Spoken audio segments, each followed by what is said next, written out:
Hello students, इस video में मैं बेस क्या है उसे कवर कर देता हूं, फिर टाइप ऑफ बेसिस क्या है और फिर कुछ वो सब्सटेंसेस जिनके अंदर बेस की डेफिनेशन क्वालिफाई नहीं हो रही बट फिर भी दे आर कॉल्ड बेस। तो मैंने जो इंपॉर्टेंट पॉइंट्स है सारे लिख दिए जस्ट टू सेव टाइम। देखिए, जूनियर क्लासेस में आपने ये पढ़ा व्हाट इज अ बेस, तो आपने कहा any substance which has bitter taste is called base. जैसे एसिड का कहा एनी सब्सटेंस विच हैज सोर टेस्ट इज कॉल्ड एसिड, ऐसे इसका बोल दिया bitter taste is called base. But अब आप 10th के पर्पस से अगर पूछेंगे व्हाट इज अ बेस, तो आपको अर्हीनियस की डेफिनेशन देनी पड़ेगी।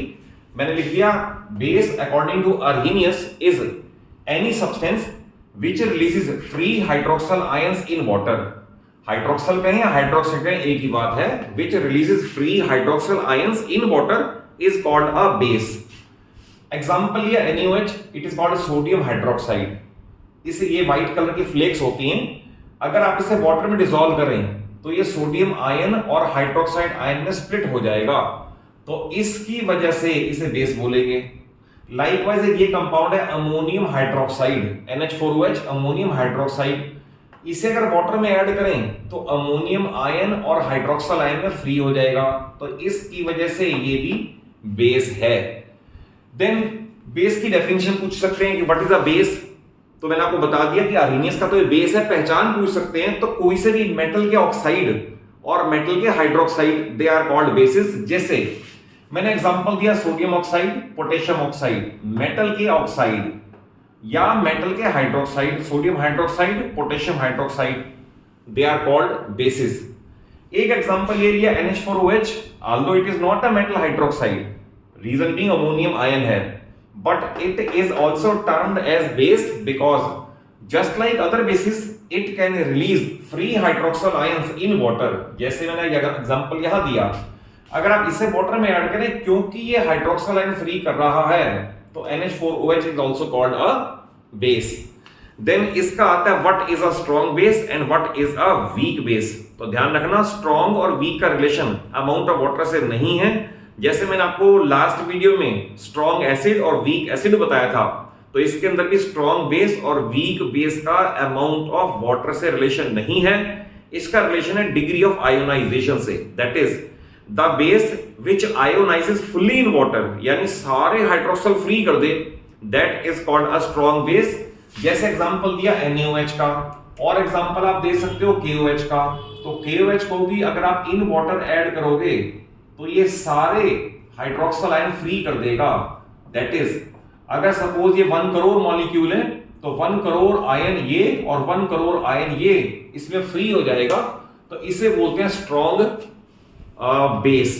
बट अगर डिग्री ऑफ आयोनाइजेशन लो है, दैट इज उसका आयोनाइजेशन पार्शियली होता है, तो that is called a weak base. उसमें साइन हम ये लगा देंगे रिवर्सिबल का, that is calcium hydroxide in water it splits up into calcium ion and hydroxide ions। जैसे ये आप बता रहे हैं कैल्शियम आयन और 2 हाइड्रोक्सल आयन फ्री हो जाएगा। देन इसमें ये आता है कि what is difference between base and alkali, और ये क्वेश्चन बड़ा इंपॉर्टेंट है कि आपको मैंने बताया मेटल ऑक्साइड, मेटल हाइड्रोक्साइड ये सारे बेस हैं, तो क्या सारे बेस को हम एल्कली कह सकते हैं? नहीं। रीजन बीइंग जो वाटर सॉल्युबल है इनमें से they are called alkalis. For example NaOH का केस ले, ये वाटर सॉल्युबल है तो इसे हम एल्कली कह सकते हैं। बट अगर कॉपर ऑक्साइड का केस लें तो copper oxide is metal oxide, तो ये बेस तो है बट एल्कली नहीं हो सकता। तो इसका मतलब क्लियर हो गया कि सारे एल्कलीज बेसिस तो हैं बट सारे बेसिस एल्कली नहीं है। बेस बड़ी टर्म है, एल्कली उसकी छोटी टर्म है। और लास्ट पेज से ये 1 मार्क का क्वेश्चन बहुत इंपॉर्टेंट है, ये पूछ लेते हैं कि why ammonia is basic in nature although it does not contain any hydroxyl ion. तो ये क्वेश्चन बहुत इंपॉर्टेंट है। तो इसका आंसर ये है कि ammonia has high solubility in water और ग्रेट एफिनिटी फॉर वाटर। तो अमोनिया जैसे ही प्रोड्यूस होगी तो एयर से मॉइस्चर लेके कुछ पार्ट इसमें कन्वर्ट हो जाएगी NH4OH में, और NH4OH का आपको बता दिया मैंने डिसोसिएशन होता है लाइक दिस। तो इसकी वजह से अमोनिया गैस को भी हम बेसिक इन नेचर बोलते हैं क्योंकि हाइड्रोक्सल आयन फ्री हो सकते हैं इसमें से भी due to affinity for water.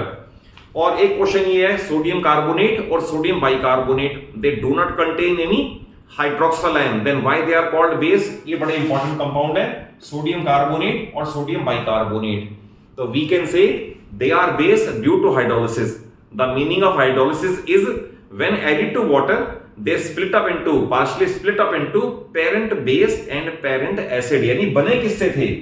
तो सोडियम कार्बोनेट, कार्बोनिक एसिड और सोडियम हाइड्रोक्साइड से बना था, और सोडियम हाइड्रोक्साइड बड़ा ही स्ट्रॉन्ग बेस यानी एल्कली है, तो इसका इफेक्ट रहेगा, और जब इसका इफेक्ट रहेगा तो इसे हम बेस बोलेंगे, और इसका भी सेम क्लासिफिकेशन है। तो दैट इज आपको ये बता दिया कि अमोनिया को बेसिक इन क्यों क्यों बोलते हैं, और सोडियम कार्बोनेट और सोडियम बाइकार्बोनेट को भी बेस क्यों बोलते हैं, कि इसके अंदर हाइड्रोक्सल नहीं है फिर भी ये बेस हैं।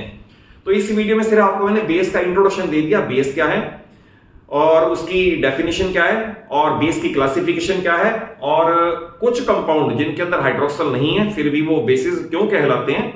सब्सीक्वेंट वीडियोस में बेस की सारी फिजिकल और केमिकल प्रॉपर्टीज आएंगी और इनकी केमिकल रिएक्शंस आएंगी।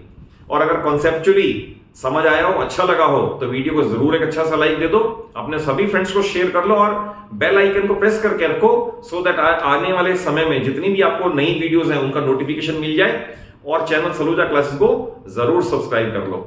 Thank you for watching the video.